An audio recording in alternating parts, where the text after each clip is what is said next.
Bismillah ar-Rahman ar-Rahim. Dans le cadre des leçons de semestre 2, destinées aux élèves de deuxième année collège, je suis ravi aujourd'hui de vous présenter la leçon qui s'intitule Étude de quelques instruments optiques. Ces instruments optiques-là qu'on va étudier dans cette leçon sont au nombre de deux, à savoir la loupe, ce qu'on appelle la loupe, et l'œil. Et enfin, on va déterminer les anomalies de l'œil, et pourquoi on porte les limites de correction. Donc, le titre de la leçon est Étude de quelques instruments optiques.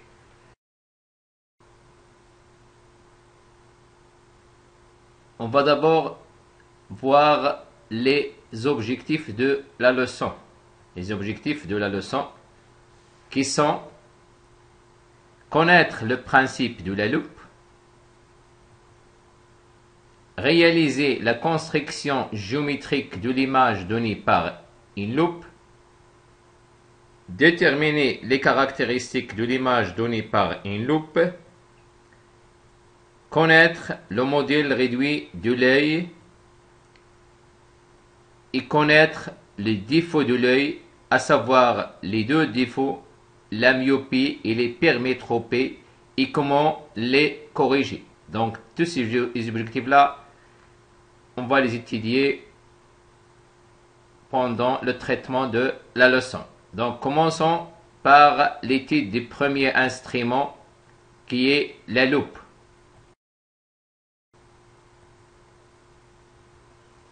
Donc la loupe, premièrement, la loupe, ou ce qu'on appelle en arabe al-mukabbira. Premièrement, une petite définition de la loupe. Pourquoi on utilise la loupe? Donc, parfois, on a des difficultés à voir des objets qui sont un peu petits. Donc, pour observer certains détails tout petits, on a parfois recours à l'utilisation de la loupe, c'est-à-dire des détails tout petits. Donc, une définition de la loupe, c'est un instrument d'optique constitué d'une lentille convergente de courte distance focale entre 2 cm et 5 cm. Donc, c'est avant tout une lentille convergente, mais il a une particularité, c'est-à-dire que sa distance focale est comprise entre 2 cm et 5 cm. C'est ça, une petite définition de la loupe. Deuxièmement, on va voir comment fonctionne la loupe, ou bien le principe de la loupe. Pour cela, on va faire une petite expérience. On va utiliser une loupe, qu'on a dit, d'après la définition, c'est une lentille convergente, de distance focale f égale 2 cm, et on va la placer, devant cette loupe à une distance OA par rapport à l'objet. Donc on place un objet distant de 1,5 cm de la loupe. Et puis on va construire dans ce cas l'image de l'objet. Et pour construire l'image de l'objet, donc on avait vu dans la dernière leçon qu'on se base sur deux rayons particuliers. Donc on va placer notre loupe, et puis qu'on va schématiser sous forme d'une lentille convergente, et puis on va placer les caractéristiques de la loupe, à savoir le foyer objet et le foyer image, et le centre optique et l'axe principal optique. On obtient l'image suivante. Donc l'image obtenue est la suivante. C'est-à-dire que l'image elle apparaît dans la partie de l'objet, ce qui montre que l'image obtenue est une image réelle. Et puis, vous voyez bien que c'est une image qui est droite. Droite. Donc, la loupe nous donne des images qui sont droites et verticales. Donc, observation, on va passer à une petite observation.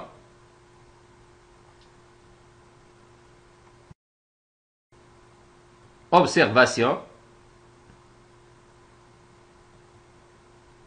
On obtient une image A'B' droite et agrandie par rapport à l'objet. Donc notre intérêt c'est de faire agrandir notre objet parce qu'il a un agrandissement. Ça veut dire qu'il agrandit les objets. Donc on obtient une image droite et agrandie par rapport à l'objet. La conclusion, c'est que la loupe qui se trouve à une distance inférieure à sa distance focale, l'image A'B' s'observe directement en plaçant l'œil derrière la loupe. Donc, quand la loupe se trouve à une distance inférieure de la distance focale, c'est-à-dire l'objet, l'image se trouve toujours, ce qu'on observe est directement placée derrière la loupe. Ça veut dire qu'il est droite et verticale et agrandie. نحصل على صورة معتدلة وهمية ومكبرة بالنسبة للشيء. Maintenant, on passe au deuxième instrument optique dont vous regardez son image, c'est l'œil. L'œil qu'on va étudier, de quoi il est constitué, donc grand 2, l'œil. Avant tout, petit 1, on va parler des fonctionnements de l'œil humain. Le fonctionnement de l'œil humain, comment il fonctionne. Donc l'œil humain que vous voyez dans cette figure, il est constitué de plusieurs constituants. À savoir la cornée, qui est l'extérieur que vous voyez sur l'œil, la pupille et l'iris, vous les voyez bien dans l'image, les mœurs aqueuses, le corps vitré et la rétine, le cristallin et le nerf optique. Donc vous retenez bien que l'essentiel de ces corps-là constituant l'œil humain, c'est le cristallin et la rétine et le nerf optique qui joue des rôles très importants dans le fonctionnement de l'œil. Le cristallin, vous devez savoir que c'est lui qui constitue notre lentille convergente qui est à l'intérieur de l'œil. La rétine, si vous savez bien que c'est l'écran, il joue le rôle l'écran là, lorsque l'œil est normal, là où il est reçu l'image. Et puis le nerf optique, il joue un rôle, il lie l'œil au cerveau. Donc, on va passer maintenant à voir le rôle de chacun de ces éléments. Donc, on a dit que l'œil, c'est un organe de vision. Il sert à la vision, ru'ya. Il est constitué par une cavité sphérique contenant un corps transparent qui s'appelle les mœurs vitrées, ou bien le corps vitré. La lumière, lorsqu'il rentre dans l'œil, ou bien il pénètre dans l'œil, il passe par des milieux transparents. Premièrement, le cristallin, puis ça vient la cornée, les mœurs aqueuses, etc. Et ces éléments-là, ils jouent dans le même rôle qu'une lentille convergente. Donc, ils jouent le même rôle qu'une lentille convergente. Ça veut dire qu'on peut le rassembler, qu'on peut le remplacer par une lentille convergente lorsqu'on va passer à le dispositif réduit de l'œil, qui projette sur la rétine. Donc, les lentilles convergentes qui va projeter sur la rétine une image renversée des objets situés devant l'œil. Donc toujours nous, qu'est-ce qu'on a? On observe les images qui sont renversées des objets. Mais on va savoir tout à l'heure comment ils deviennent, on voit les choses directes, on voit les choses droites, ils ne sont pas renversés.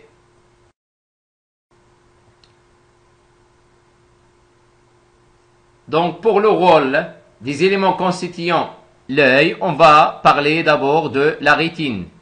La rétine, comme j'ai dit, c'est un écran, là où il est capté l'image, et le capteur des informations visuelles qu'il convertit en messages nerveux destinés au cerveau. Donc, une fois on regarde un objet, donc il y a une information visuelle qui est convertie en message nerveux et qui passe par de la rétine vers le cheminement qui est le nerf optique qui va là envoyer au cerveau. Comme ça, on voit l'image qui est droite. Et puis, le cristallin qui n'est qu'une simple lentille, en fait, il se déforme pour faire varier sa divergence et ainsi faire la mise au point sur l'objet observé. J'explique. Ça veut dire que le cristallin, on peut l'assimiler à une lentille.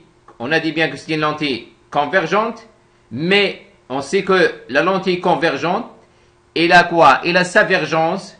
Ça veut dire, comment sa divergence? Ça veut dire qu'on note C, c'est l'inverse de la distance focale. Cette divergence-là, elle varie. Elle varie en fonction de l'éloignement de l'objet de l'œil. Parfois, il varie selon que l'objet est éloigné ou bien selon qu'il est proche de l'œil. C'est ce qu'on appelle que l'œil est l'accommode.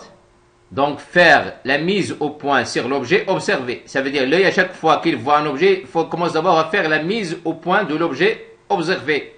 C'est-à-dire, le cristallin, il va varier sa divergence, comme ça, il va voir clairement l'objet observé. On dit que l'œil accommode, ou l'œil تتكيف. العين تتكيف. Élément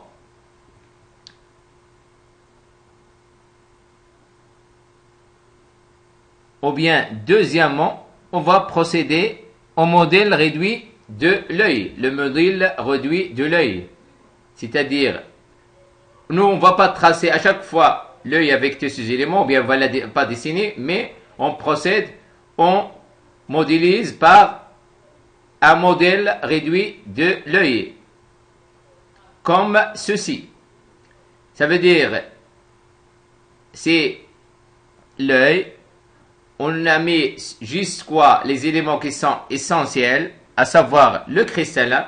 Vous voyez bien le cristallin qui est schématisé comme une lentille convergente. Et puis les ligaments, ces deux ligaments qu'on les appelle l'iris. Et puis juste au fond, la rétine, vous voyez bien la rétine avec des tirets comme ça. Ça veut dire pour faire apparaître qu'il joue le rôle d'un écran. Et la moitié, perpendiculairement à la lentille, il y a l'axe optique qui passe perpendiculairement au cristallin.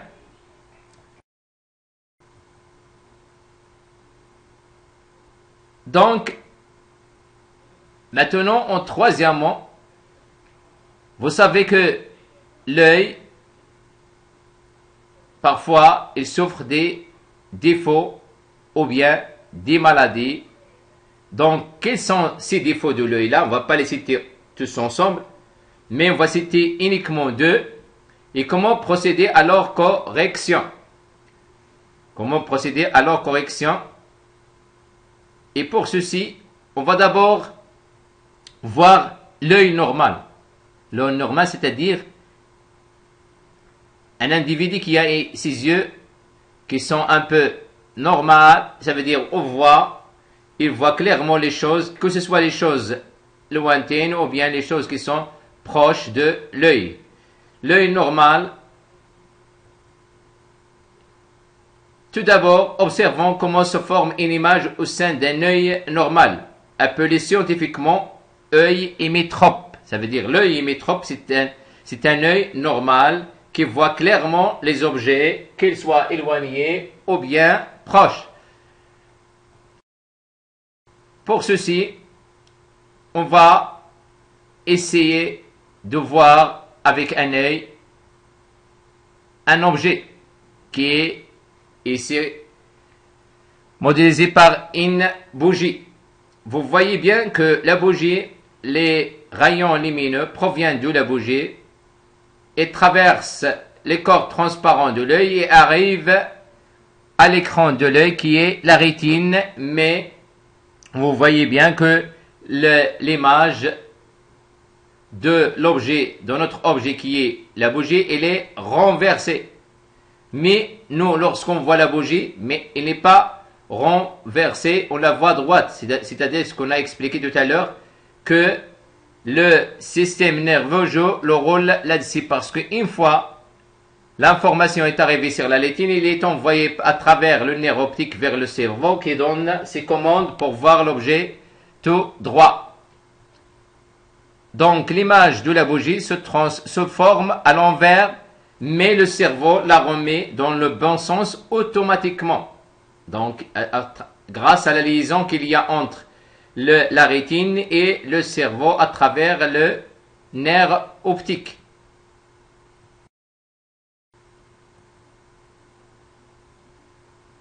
Maintenant, en petit b, on va procéder à étudier les deux maladies ou bien les deux défauts de l'œil. Le premier, c'est la myopie. La myopie ou qisar al-basar. Pour un individu qui souffre de ce défaut-là, ça veut dire quoi? Qisar al-basar ou la myopie, une personne myope n'est plus capable de voir les objets trop éloignés.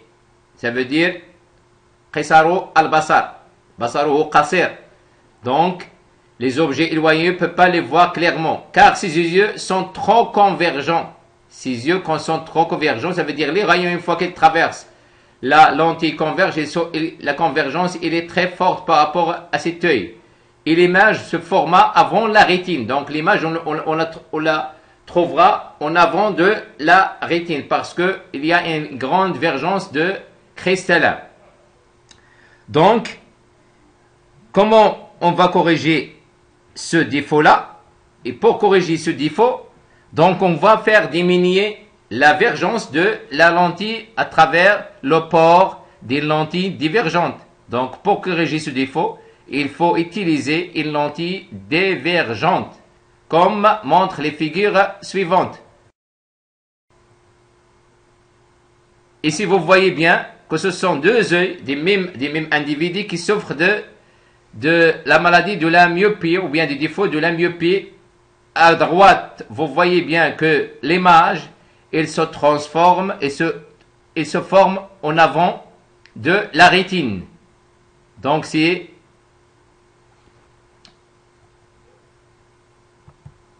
l'œil myope. C'est l'œil myope. Donc nous, on va corriger. Donc vous voyez bien que la vergence de la lentille est très forte. Ça veut dire la convergence, les rayons convergent tout immédiatement lorsqu'elles émergent de la lentille.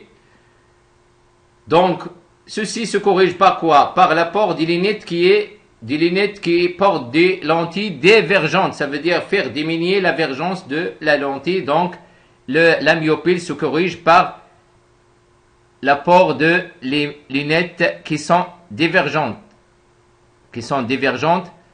Donc le médecin nous conseille de porter des lunettes qui sont divergentes, ça veut dire l'œil myope corrigé. L'œil myope corrigé, une fois que vous avez porté des lunettes divergentes, donc l'image il revient à sa place normale qui est la rétine. La rétine, donc l'hypermétropie ou bien tul basar. L'hypermétropie ou bien tul basar. Pour ce défaut-là, l'individu ou bien une personne hypermétrope n'est plus capable de voir correctement les objets proches qui lui semblent flous. Ça veut dire pour lui, les objets qui sont tout près de ses yeux et semblent flous. Il ne voit pas clairement. Il voit seulement quoi? Les objets qui sont lointains ou bien qui sont loin. Donc, un œil hypermétrope est un œil qui ne converge pas assez. Ça veut dire l'avergence d'un œil hypermétrope et n'est pas une vergence qui est grande. L'image se forme après la rétine. L'image se forme après la rétine. Et pour corriger ce défaut-là, donc on va faire augmenter un peu la vergence de la lentille. Ça veut dire on va faire augmenter le C. Ça veut dire on va faire diminuer la distance focale. Parce qu'il est plus grande, on va la faire diminuer. Donc pour corriger ce défaut-là, il s'est fait de porter des lunettes constituées de lentilles convergentes. طبيب ينصح بحمل نظارات لعيادة عدسات مجمعة. On avait bien comment il se corrige la myopie. Maintenant, on va voir comment il se corrige l'hypermétropie. Donc, vous voyez bien ici deux yeux.